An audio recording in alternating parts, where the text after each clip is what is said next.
Hello students, as you know, in previous video lectures we had started chapter 13 surface area and volume, or in previous video lectures we had completed up to question number 4. Now today I will start question number 5. Question number 5 is just like that question number 4, बस थोड़ा ही difference है, तो अच्छे से ध्यान देना students, ठीक है। आई होप सो कि आपको सभी इक्वेशन याद होंगे, ठीक है। तो जब भी आप ये लेक्चर अटेंड करने बैठो तो आपको क्या करना है, सरफेस एरिया एंड वॉल्यूम के सारे इक्वेशंस को एक बार पढ़ के बैठना है, ठीक है। एक बार प्रैक्टिस करके बैठो ताकि आपको इक्वेशंस बहुत ही इजीली समझ में आए। तो चलिए स्टार्ट करते हैं question number 5। What we have given, a hemispherical depression is cut out from one face of a cubical wooden block such that the diameter L of the hemisphere is equal to the edge of the cube। क्या बताया है, पहले से 1 by 1 statement पढ़ते हैं। Hemispherical depression is cut out from one face of cubical wooden block. एक cubical wooden block है, तो सबसे पहले क्यूबिकल वुडन ब्लॉक ड्रॉ कर देते हैं।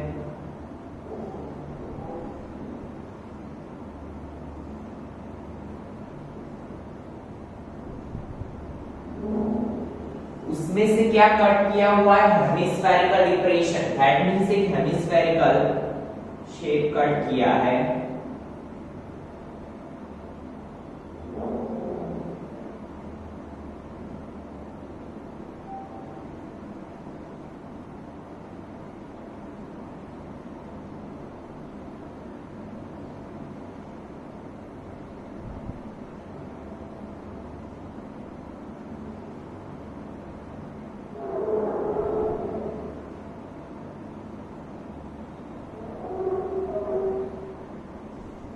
ऐसे एक हेमिस्फेरिकल शेप कट किया है और ऐसा शेप बनाया है, ठीक है।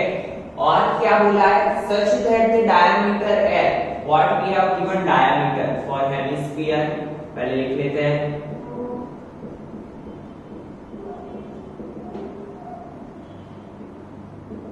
Diameter is equal to L of the hemisphere is equal to the edge of the cube. जो क्यूब की एजेस है, दैट मींस जो क्यूब की साइड्स है वो किसके इक्वल है, डायमीटर ऑफ हेमिस्फीयर के इक्वल। तो यहां पे लिखेंगे for cube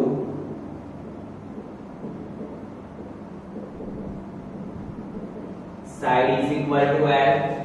determine the surface area of remaining solid, हमें क्या करना है, इसका सरफेस एरिया फाइंड करना है। तो जैसे कि मैंने आपको बोला था, इसके पहले वाले क्वेश्चन में क्या था, ऊपर की साइड हेमिस्फीयर था, यहाँ पे नीचे की साइड हेमिस्फीयर है, बट इक्वेशन तो सेम ही अप्लाई होगा। कैसे अप्लाई करेंगे, चलिए लिखते हैं surface area of remaining solid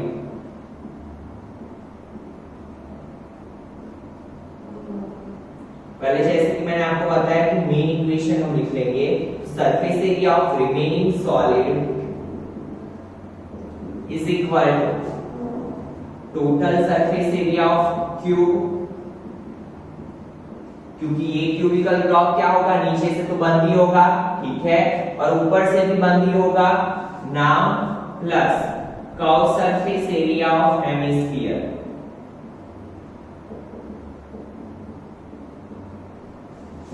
curve surface area of hemisphere, hemisphere का कर्व सरफेस एरिया में हमें क्या करना पड़ेगा, काउंट करना पड़ेगा। बट हम काउंट क्या नहीं करेंगे, हम ये जो ऊपर वाली सरफेस है इसे काउंट नहीं करेंगे, क्योंकि ये वाली सरफेस तो क्या होगी, ओपन सरफेस होगी, ठीक है। तो इसके लिए हमें क्या करना पड़ेगा, area of base of hemisphere, ठीक है, minus area of base of hemisphere, या फिर माइनस एरिया ऑफ सर्कल लिख लो,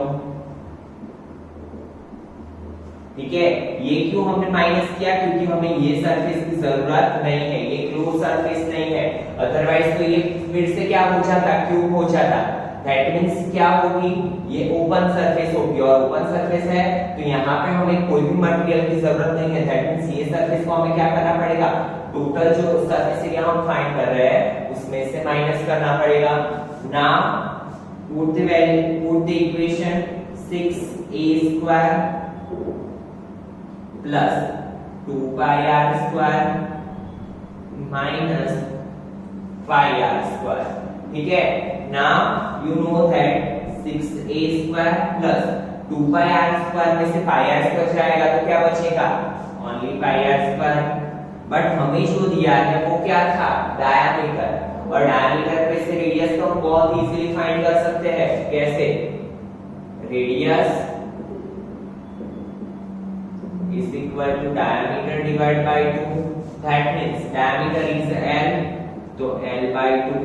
तो यहाँ पे वो भी अप्लाई करेंगे तो 6, a की जगह पे क्या था, साइड क्या थी L, तो यहाँ पे लिखेंगे 6L स्क्वायर प्लस पाई, यहाँ पे 22/7 लिख लेते हैं, इनटू r स्क्वायर, r क्या है L by 2,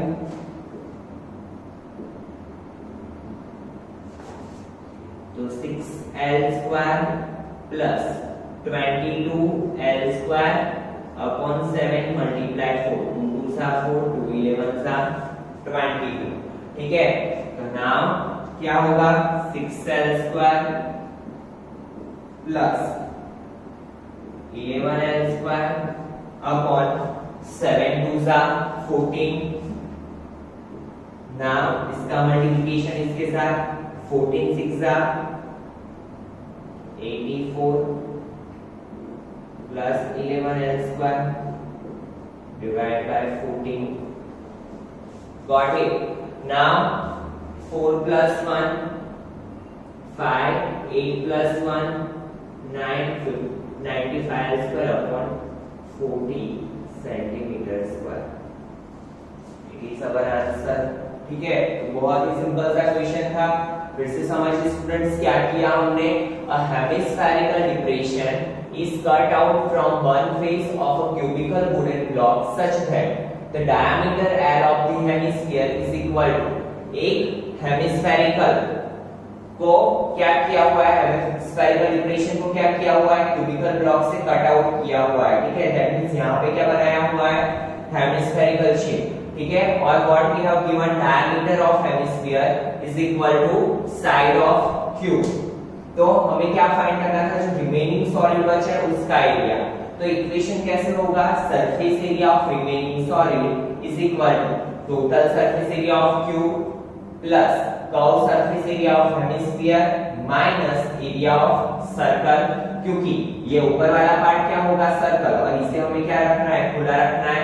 तो area of circle, total surface area of cube का इक्वेशन क्या है, 6a square plus 2πr square minus πr square, that means 2πr square में से πr स्क्वायर जाएगा तो क्या बचेगा, πr स्क्वायर। पाई की वैल्यू 22/7 multiply L by 2 का whole square, because here we have given diameter, तो diameter को हमें क्या करना पड़ेगा, रेडियस में कन्वर्ट करना पड़ेगा। तो L by 2 6L square plus 22L square by 4, क्योंकि 2 का स्क्वायर क्या हो जाएगा 4, तो 7 4 सा, that means 6L square plus 11L square upon 14, 14 यहाँ पे जाएगा, 14 6 84L square plus 11L square upon 14, that means 95L square upon 14, and we got our answer। तो इसी के साथ स्टूडेंट क्वेश्चन नंबर 5 कंप्लीट हुआ। Now see question number 6।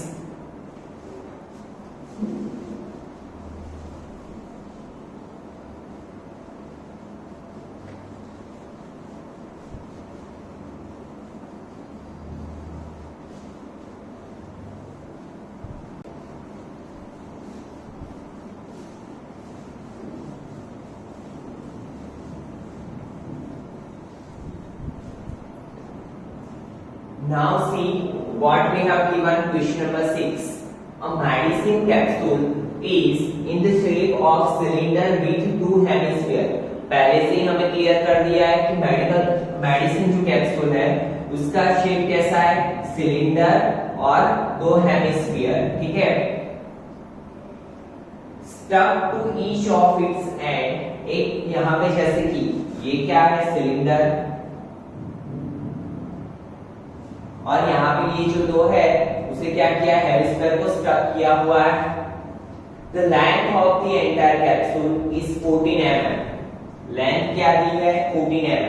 अगर ये कैप्सूल को हम वर्टिकल कर दे तो ये क्या हो जाएगा, उसकी हाइट हो जाएगी टोटल हाइट। दैट मींस जो हमें दिया है वो क्या दिया है, टोटल हाइट, क्योंकि हम सिलेंडर में हाइट वर्ड यूज करते हैं तो टोटल हाइट क्या है 14 mm।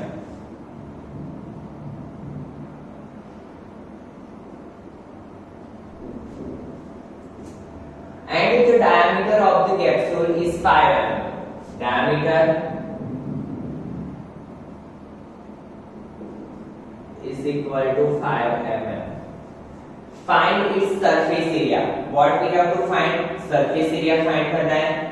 See student, it is also most important question, तो अच्छे से ध्यान देना।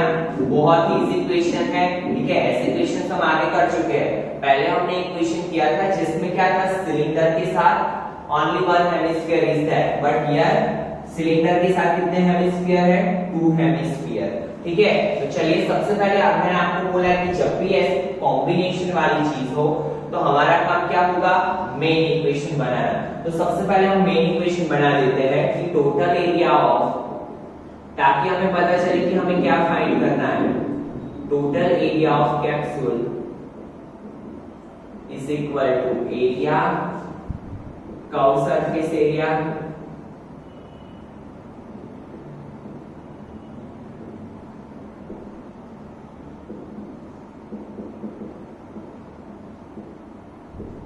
Plus curve surface area of cylinder plus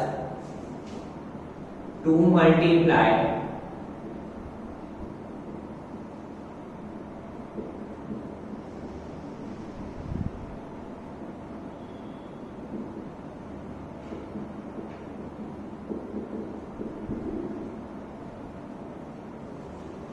curve surface area of hemisphere. क्या होगा कैप्सूल का equation, curve surface area of cylinder plus 2 multiply curve surface area of hemisphere. Now value equation put up करते हैं, 2 पाई RH plus 2 multiply, यहाँ पे 2 क्यों multiply किया, because there are 2 hemispheres, ठीक है। दोनों एंड पे कितने हेमिस्फीयर है, 1 and 2 हेमिस्फीयर्स आते हैं। तो 2 पाई RH plus 2 multiply 2 pi R square, that means 2 pi RH plus 2 2 जा 4 पाई R स्क्वायर, ठीक है। क्यों, क्योंकि 2 2 जा 4 और दोनों में से हम कॉमन क्या निकालेंगे, 2 पाई R, because radius of hemisphere and cylinder is same. तो हम यहाँ पे 2 पाई R को कॉमन निकाल सकते हैं, तो बचा क्या, H प्लस 2R, ठीक है। 2 पाई R कॉमन निकाला तो यहाँ पे H प्लस 2 2 जा 4, that means 2 and R is remaining. Now we have diameter, तो diameter पे से तो रेडियस बहुत ही इजीली मिल जाएगा। क्या होगा रेडियस, यहाँ पे लिख लेते हैं 5/2 mm। चलो रेडियस तो हमारे पास हो गया, but height we don't have because we have total height, and हमें कौन सी हाइट फाइंड करनी है, we have to find the height of cylinder, ठीक है। और इतने क्वेश्चंस करने के बाद अभी आपको पता चल गया है कि आपको सिलेंडर की हाइट कैसे फाइंड करनी है। अगर हमें ये सिलेंडर की हाइट, इतनी हाइट फाइंड करनी है, दैट मींस हमें क्या करना पड़ेगा, यहाँ पहले लिख लेते हैं height of cylinder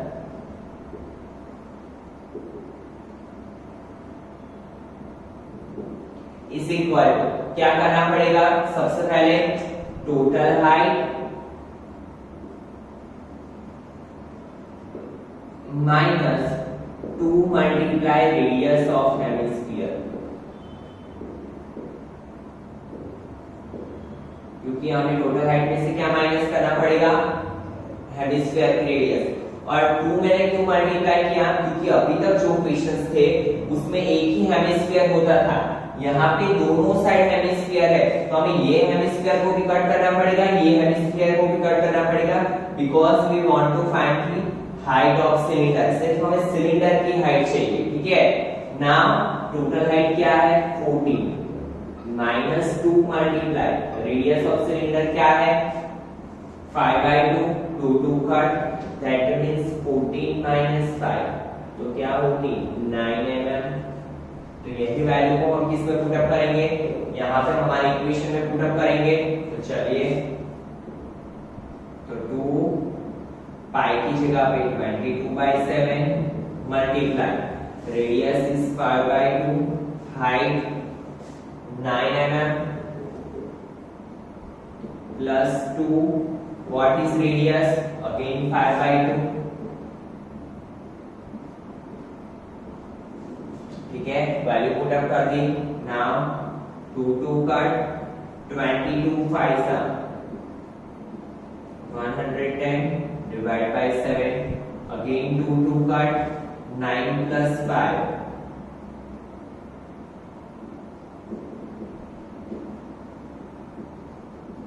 So 110 divided by 7, 9 plus 5, 14. 7 2s are 14. So 110 into 2, that means 220 mm square. So we got our answer 220 mm square. देखिए बहुत ही इजी क्वेश्चन था. It is also important question. ये लास्ट ईयर बोर्ड एग्जाम में आ चुका question है, तो अच्छे से ध्यान देना स्टूडेंट्स. फिर से पूरे क्वेश्चन को एक बार अच्छे से समझ लेते हैं. What we have given and what we have to find. A medicine capsule is in the shape of cylinder with 2 hemisphere stuck to each of its end. आपको फिगर दी हुई है, अगर फिगर ना दी हुई हो तो भी आपको ये पहला स्टेटमेंट पढ़ के ही फिगर कैसे बनानी है वो आपको आइडिया आ जाएगा. क्योंकि मेडिसिन कैप्सूल का शेप हमें कैसा दिया है, सिलेंडर के दोनों एंड पे क्या स्टक किया हुआ है, हेमिस्फीयर. ठीक है, तो हमने वो ही यूज किया यहाँ पे सिलेंडर, और दोनों साइड मैंने क्या किया है, हेमिस्फीयर को स्टक कर दिया है. The length of the entire capsule is 14 mm. Total length कितनी है एंटायर कैप्सूल की, 14 mm. And the diameter of the capsule is 5 mm. And capsule का डायमीटर क्या दिया हुआ है, 5 mm.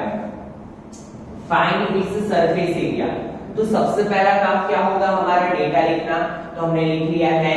अगर हम कैप्सूल को वर्टिकल कर दे तो ये क्या हो जाएगी, लेंथ, उसकी हाइट हो जाएगी. क्योंकि हम सिलेंडर में हाइट वर्ड यूज करते हैं, इसलिए मैंने यहाँ पे डायरेक्टली हाइट लिखा ताकि आपको कंफ्यूजन ना हो. Then what we have given, diameter. तो diameter पे से पहला काम क्या करेंगे हम, रेडियस फाइंड करना. Radius is equal to 5/2 mm. After writing the data, what we have to do, we have to write main equation. जब भी कॉम्बिनेशन की बात हो हम मेन इक्वेशन लिखेंगे ताकि हमें पता चले कि हमारे पास ऑलरेडी कौन सी वैल्यूज है and what we have to find. तो total area of capsule is equal to curve surface area of cylinder plus there are 2 hemisphere on both the ends. तो हम क्या करेंगे, 2 multiply curve surface area of hemisphere. So 2 pi RH plus 2 multiply, आपको पता है hemisphere का equation क्या है, कर्व सरफेस का 2 pi r square. So 2 2 सा 4 pi r square. दोनों में से फिर मैंने क्या देखा कि कॉमन क्या निकलेगा, 2 pi r. तो अंदर बचा क्या, h plus 2r. नाउ हमने देखा कि हमारे पास कौन सी वैल्यू है, only radius is there. Because height की जगह पे हम 14 नहीं लिख सकते. It is the total height and we required height of cylinder. So what we have to do, we have to find the height of cylinder. height of cylinder कैसे find करेंगे हम, अभी आपको पता चल चुका है क्योंकि आगे की क्वेश्चंस में भी हमने ऐसे फाइंड किया हुआ है. So height of cylinder is equal, क्या किया मैंने, टोटल हाइट में से minus 2 multiply radius of hemisphere. दोनों हेमिस्फीयर की जो रेडियस है उसे सबट्रैक्ट कर दिया. ठीक है, because here 2 hemispheres are there, तो हमने यहाँ पे क्या किया, 2 से मल्टीप्लाई किया. सो 14 माइनस 2 मल्टीप्लाई रेडियस क्या है, 5/2. 2 cut 14 minus 5, that is 9 mm. And then put the value, then give the simplification and we got our answer and that is 220 mm square. तो स्टूडेंट्स आज के लेक्चर में इतना रखते हैं, और again and again I will tell you कि ये क्वेश्चंस की अच्छे से प्रैक्टिस करना ताकि आपको ये मार्क्स कवर अप करने में बहुत ही बेनिफिट होंगे. क्योंकि एक क्वेश्चन 4 मार्क में होगा, एक क्वेश्चन 3 मार्क में होगा, और सिर्फ आप इतना इक्वेशन और इक्वेशन में इतनी वैल्यू पुट अप करके आए, अगर आपको सिंपलीफिकेशन नहीं समझ में आया या कहीं पे प्रॉब्लम कर दिया तो भी आपको इसके स्टेप्स के मार्क्स मिलेंगे. सो इसकी अच्छे से प्रैक्टिस करो, इक्वेशन लर्न कर लो, और अगर आपको स्टेटमेंट में समझ में आ गया तो आप क्वेश्चंस बहुत ही इजीली कर लोगे, ठीक है। तो चलिए मिलते हैं नेक्स्ट लेक्चर में। नेक्स्ट लेक्चर में आगे की क्वेश्चंस को कंप्लीट करेंगे। Thank you students.